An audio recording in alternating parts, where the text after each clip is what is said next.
orangnya jauh dari kata manipulatif karena memang dia adalah seorang pemimpin dan sama anggotanya dia sangat dihormati. Setiap ada masalah anggotanya pasti lari ke dia.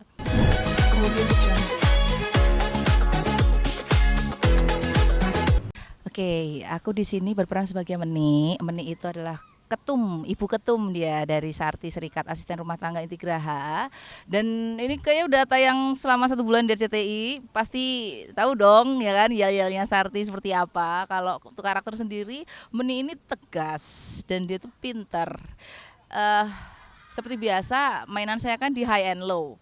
Jadi omongan saya tinggi, tapi muka terus cara logat itu kedaerahan, tetapi ngomongnya tuh bahasanya ilmiah banget, bahasanya visipol banget gitu-gitu. Orangnya jauh dari kata manipulatif karena memang dia adalah seorang pemimpin dan sama anggotanya dia sangat dihormati. Setiap ada masalah anggotanya pasti lari ke dia. Dan pribadi yang menyenangkan di karakter itu karena dia lucu. Mbak Meni ini lucu tanpa mengurangi ketegasannya sebagai pemimpin. Kalau dia di rumah kan dia juga sebagai ART. Dia sangat sayang sama majikannya. Dia yang ngatur majikannya makan apa, nggak boleh makan apa karena yang Pak Edo ini kan orangnya penyakitan. Sedangkan kalau Bu Edo sendiri dia punya butik sebenarnya, punya toko baju dan Meni ini selain sebagai ART dia juga sebagai admin. Jadi emang dia ini antara multi talenta dan BU kebetulan. Jadi dia double pekerjaannya, semua dilakoni Meni dengan penuh canda tawa gitu.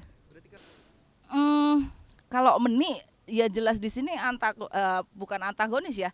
Karena kadang dia tidak akan segan-segan untuk ngusilin temennya juga gitu. Mau dibilang antagonis ya jelas bukan, protagonis juga mukanya nggak sesuai untuk sebuah tokoh protagonis ya sudah jelas si gendis. Jadi Meni ini inilah tengah-tengah, tapi tidak membuat karakter dia abu-abu. Dia hitam ya hitam, putih ya nggak mungkin karena emang hitam. Gitu. Jadi dia di tengah lah, di tengah. Karena backgroundnya Meni ini sebenarnya dia sudah menjadi pekerja di rumah Pak Edo itu sudah lama dan Pak Edo itu adalah mantan hakim. Otomatis ya di logis-logisin aja pasti banyak buku-buku soal hukum, buku-buku soal pendidikan ilmu-ilmu pengetahuan yang lain yang kiranya dibaca sama Meni. Jadi Meni ketularan pinter, tapi OTW manula Pak Edo ini sebenarnya ngomongnya ngawur. Jadi dia tuh sebenarnya cocok sama Meni. Jadi Pak Edonya ngawur, Meninya juga so tahu. Jadi mereka sebenarnya cocok. Jadi tumbuh oleh tutup kalau kata filosofi dari itu ya Sambia.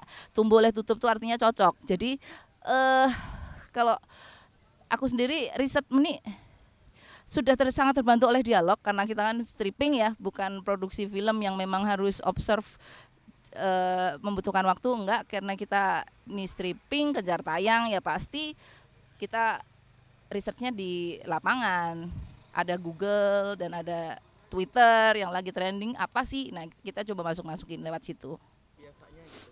Enggak beda banget ya kalau Meni itu outrovert, dia itu seseorang yang sangat terbuka, yang sangat buat dia pergaulan nomor 1 lah. Dia itu kesana kemari dan dia dibutuhkan oleh teman-temannya. Sedangkan aku sebagai Rizky Inggar tuh enggak begitu. Aku nyaman di rumah, aku nyaman di kamar dengan anakku, baca buku dengan keluarga, ya itu aja. Beda banget Meni sama Rizky Inggar. Saya dengan karakter-karakter yang saya ciptakan dan saya kembangkan beda banget Mas. Kalau inspirasi kalau lagi ngonten itu ya pasti dari lingkungan terdekat. Karena kita hidup kan dari keresahan. Keresahan itu bisa berarti 2. 1 materi, yang kedua overthinking. Saya jadikan materi ya kan. Jadi ketika saya punya banyak keresahan, saya tulis, terus untuk membuat sebuah punchline itu nggak usah jauh-jauh, kita belokin dikit aja dia udah jadi punchline. Jadi kalau konten-konten itu viral ya itu kebetulan aja, karena sebenarnya banyak yang lebih lucu daripada konten saya yang viral tapi nggak viral. Jadi kayaknya hoki-hokian aja deh konten saya. Kalau saya keresahan pribadi terus terang, karena dan kebanyakan soal temen yang pinjam duit ya kan, itu tuh sebuah fenomena alam yang sangat relate untuk semua orang sepertinya. Jadi kenapa nama saya selalu ada di list urutan pertama untuk seseorang yang dimintain duit gitu. Orang tuh nggak percaya saya nggak punya duit, tapi saya aminkan. Walaupun mereka juga nggak tahu ya kita kerjanya seperti apa, tapi kayaknya jangankan orang yang kenal, netizen yang nggak kenal itu DM saya pinjam duit. Banyak banget pinjam duit langsung to the point gitu, nggak pakai tuh tedeng aling-aling, semua langsung pinjam duit. Bule Wiwi pinjam duit, Bule Wiwi bantu dong buat usaha. Lah kalau aku bantu kalian terus yang bantu aku siapa? Itu banyak banget seperti itu. Jadi saya tuangkan dalam bentuk konten. Kadang saya nggak bales sih karena sudah capek ya. Nggak mungkin kita menolak orang terus-terusan gitu. Karena satu kita punya empati, yang kedua bodo amat. Ini aja yang sebenarnya yang paling relate itu quotes buat jomblo itu banyak yang repost.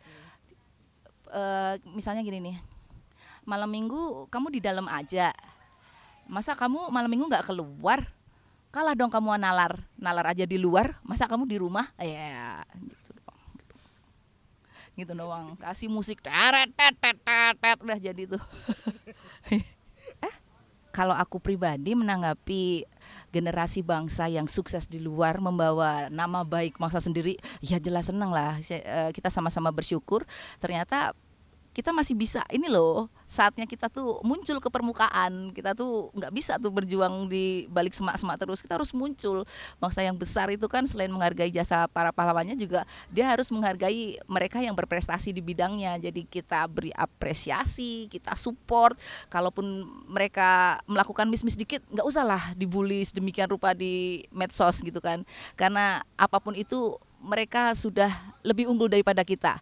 Mereka berjuang dan mereka mau memajukan nama baik bangsanya, sedangkan kita di sini kita cuman komentar doang. Ayo yang lain, supaya kita tidak mau kalah dengan teman-teman generasi bangsa kita juga ikutan.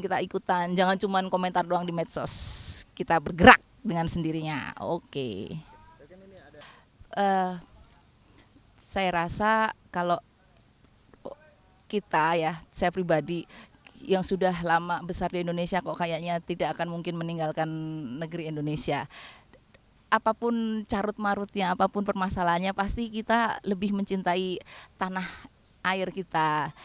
Ibu pertiwi kita itu pasti adalah yang nomor satu. Jadi kemanapun kita melangkah, kemanapun kita bekerja dimanapun itu, sesilau apapun negara yang lain dengan gemerlap kekayaan dan kemakmuran yang ditawarkan, kayaknya kok hati itu pasti akan lebih memilih ke asal usul pribadinya gitu. Jadi nggak ada rasa ketakutan.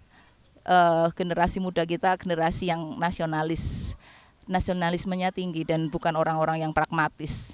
Sepertinya seperti itu.